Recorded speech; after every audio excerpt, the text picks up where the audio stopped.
Protect yourself and your family from unexpected challenges. Consider accident-only income protection. Click the link in the description to find out more.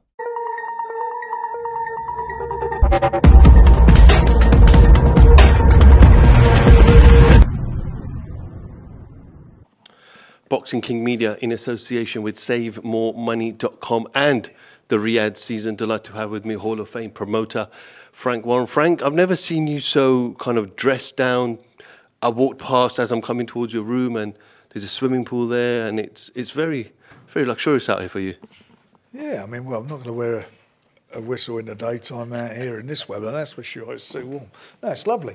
It's nice and relaxed, and Riyadh's a really nice place. I mean, I'm not saying like arrogant in any way, but pleasantly surprised. But the first time, which was back in October, I just thought what a lovely place it is. I mean, how clean it is, how nice the people are, how welcome they've been, and what fantastic boxing fans they are. Back in the West, where we're from, there's a lot of misconceptions about the country itself. But as we know, Western media sometimes portray things in different lights. But it is, as you said, very, very different out here. Well, I can only talk from experience, and the experience that I've had here has been pleasant and really nice and very welcoming. And, you know, look, it's a young country. It's a young country. It's got a very young population. I think over 70% of the population are under the age of 35. They're the biggest users of social media in the world. So they're quite switched on. And even when I'm, being in the cars with the drivers and so forth, you're listening to what they're listening to on the radio and so forth, the music they're listening to, you're listening to one of them had a podcast on. And they're quite, you can see that they're a real young, switched on generation. And that's going to be great for this country. I mean, everywhere you look, there are cranes. So much building work going on here, and this is going to be, well, it is now. The Riyadh season is a massive cultural event, and it's just going to get bigger and stronger. And thankfully, boxing's been included in that, which has been brilliant for our sport. We're obviously here for a purpose. There's a huge card this Saturday at night. Frank, you've been involved in some mega shows over the last 35, 40 years. Where does this rank and how big is this? I think far as content, it's the biggest show I've ever been involved in. I mean, each one of the fights on there is a bill topper in its own right. The fact we've got a succession of them, 8 title fights on, I think in the rankings, one of the world rankings, I think nine of the top 15 heavyweights are on the card. When's that ever happened before? So it's something special. And what I like about it, it's got a great title, The Day of Reckoning. And what I like about that is that it is a day of reckoning, because the heavyweight scene is suddenly really spiced up and coming alive. On the 17th of February next year, we've got here in Riyadh season the unification fight, first time this century, 4 belts on the line, Tyson Fury against Alexander Usyk. So these guys are all jockeying for position now to be fighting the winner of that down the road.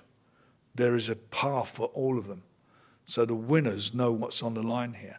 And I think there's even more incentive because, and I think with the involvement of His Excellency Turki Al-Sheikh, I think that we're in a position where these guys see how much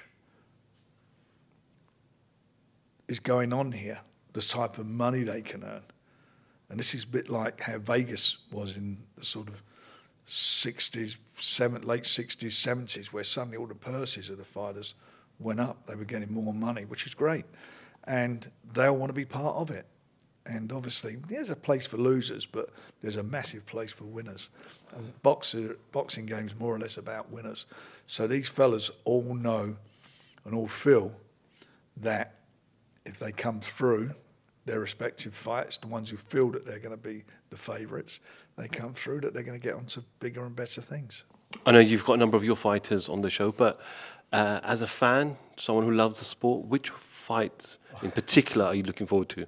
Well, from a personal perspective, the one that really, obviously, I'm intrigued with and interested in is Daniel Dubois against Jarrell Miller.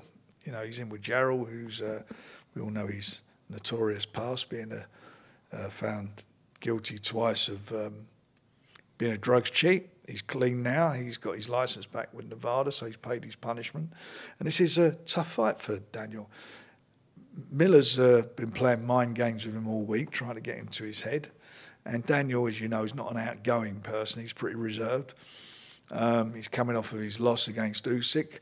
A fight I felt that he won, and I think he was robbed because I didn't believe it was a low blow, and I thought the referee, the way he conducted the aftermath of the so-called low blow, and during the fight, I think took a lot away from him, and a lot of people believed, even though he hurt Usyk and gave Usyk, I think, his toughest fight he's had, believed that he hasn't got the desire or the will to win, to become a world champion. So he's got a lot to prove. He's got an extremely hard task in front of him, but he has all the tools to do it. The only thing that the doubters have is he's doubting his resolve and the will to win. I think he's got that, and I think he'll come through the fight. So I'm looking forward to that one.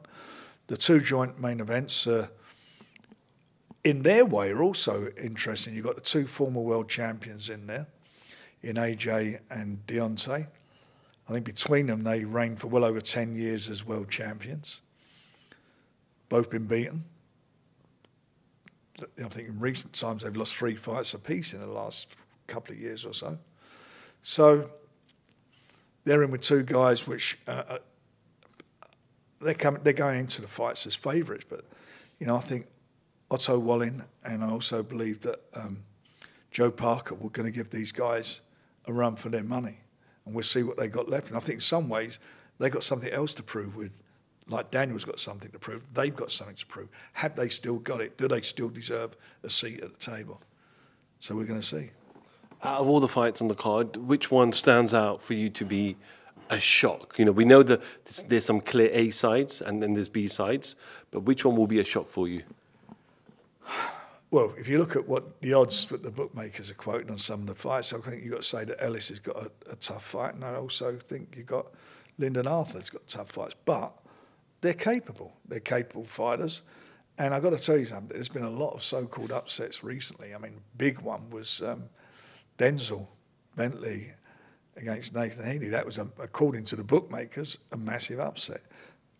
Tyson, everyone thought Tyson was going to walk in the park, and it wasn't. Anything can happen with boxing, especially with these big guys. They've all got bombs in their hands, you know, these big fellas. And you only got to land one of them, and they go. So we'll see. Frank, there's been a lot of talk this week, last week, from Deontay Wilder, a little bit from Otto Wallin, Big Baby Miller, Carl Froch even, about Anthony Joshua's kind of mental state, mental weaknesses from one side. But from the other side, you know, is that accurate? You know, we've got a man here who's a former unified heavyweight champion who's going into the ring, you know, to fight another man. Is there mental weakness when you have a character like that?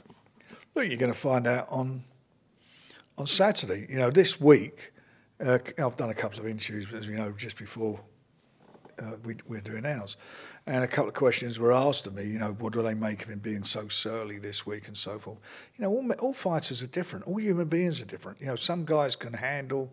They don't mean handle. Some guys got different outlooks in life. You know, like Tyson, the week of a fight, it's all jokes and fun and games, and he's very relaxed. AJ, I've never been involved in a fight with AJ. This is the first time, and I've not really been that involved in it on a, you know, spending time with him. But you can see that he seems quite, you know, uptight and reserved. But that may be his way. Maybe that's how his mindset is. I don't know. I've seen lots of guys do that. What matters is the mindset when you're in the ring. And his mindset in that ring. He sparred with Wallin. I know he's had sparring sessions with him in the past. So it'd be interesting to see what happens. It'd be interesting to see, you know, what his desire is. You know, you know, and I'm not being disrespectful. They're all of them, including me. Everybody gets older, and boxing, you know, there comes a time where suddenly it's gone. You're not quite the same guy you were, and that happens to every single fighter. Will that happen? I don't know. We'll see on Saturday. Wallin fancies the job. You talk to him. I mean, he's right up for the fight. There's no doubt about that. And he's a cool customer. He had a good win last time out. Wrongly, I said on a couple of interviews yesterday that I thought he stopped Gassett, but he beat Gassett, which is a good scout to have on his belt. So he's coming in as a winner, as is Joe Parker. Joe Parker spars as well all the time with Tyson. He works with Tyson in camp. So I'm sure Tyson will be giving him some tips as far as Deontay's concerned. And he's very confident about the fight. And I noticed yesterday the pair of them feel they're being a little bit disregarded. So that's going to be interesting to see how that pans out. We saw at the initial launch press conference in London where Anthony Joshua reaction towards your guy Dev Sani. Even yesterday during the interview, he was just very kind of one-sided in his answers and quite blunt. Is that just him focused on task on hand on Saturday? I haven't seen that interview. I have seen the previous one. But Dev's doing his job, and it's very easy for us to say. I mean, sometimes when I'm asked questions, and I get a bit pissed off of it, I'll answer it how I want to answer it. I don't duck any interviews, by the way. I'll answer them. Having said that, you know, Dev is doing a job here. That's what he's paid to do. He's out there doing his job. He's not getting married to AJ, and if AJ wants to, talk to him or behave that way, long as he's not, aggressive or whatever to him, fine. That's his prerogative. Just do your job, get on with it. But it's crazy because you have to work with him all the time. Because if he does come through, Dev will be here in the future because he's part of the team. Frank, as you said, the heavyweight division, it was. People were upset. People were not happy with where it was going, but it has, as you said rightly, picked up this year and towards the end of the year. And there's some blockbuster fights already scheduled for 2024. Just your role now here in Saudi Arabia, what is that? We were seeing other promoters, who I'm referring to, Eddie Hearn, but what is the role? There are rumours of Joshua Wilder March the 9th as well. How is this format going to work here moving forward? The same as it's done since October. Queensbury and Seller and Gold Star all working together in unison and in making these events, working on these events together to make them happen. And we will work in association with other promoters or other organisations to make them work. But that's how it is. That's the deal, and we're enjoying it, and everybody's enjoying it. And the proof's in the pudding. We are making these great fights happen. From a Saudi perspective and His Excellency's perspective, is the goal still, as we all want to see, Joshua Fury? Is that their goal as well, to potentially have that fight here in Saudi Arabia? Who knows what's going to happen? Because at the end of the day, they've got to get through. That's a long way away. To get there, there's about 3 or 4 fights. And, in heavyweight boxing, as I said, anything can happen. But I'd love to see AJ fight Tyson. We tried to make it twice this year. We thought we had it done at one stage, but it wasn't to happen. Wasn't to be, I should say. So where we are now, let's get these ones out of the way. We keep moving on.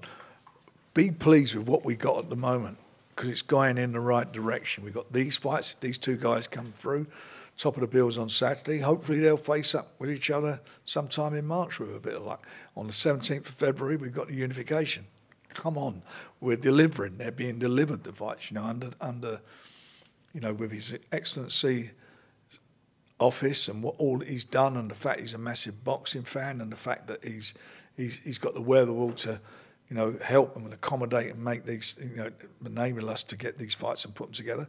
It's been brilliant. I mean, he's been a shot in the arm, and now we're in a situation where the Riyadh season is going to become a destination for boxing, top quality boxing, and I think it's going to wind up being the #1 place in the world. And I'm not disregarding the UK, and I'm certainly not disregarding Vegas, but this is happening here. And for us Brits, you can watch all these fights at prime time. If you can't get here, you can watch them at prime time, and it don't get any better than that. You ain't got to sit up till 4, 5, 6 o'clock in the morning. Frank, appreciate your time. I know you got to rush to a meeting, but any final closing remarks to everybody tuning into this interview and what they can expect the rest of the week? Day of reckoning, Saturday the 23rd. You are going to see some great fights, and you'll see some upsets. I'm convinced of that. Frank Warren, as always, a pleasure, and thank you for speaking to Boxing King Media. Pleasure. Have you ever been stranded on the side of a motorway with a broken down car? Like me, is that something that worries you? That's where motor breakdown insurance comes in. If your vehicle breaks down, a trained professional will be sent out to get you back on the road. Or if this is not possible within the specified time frame, to transport you to your home or to the nearest garage.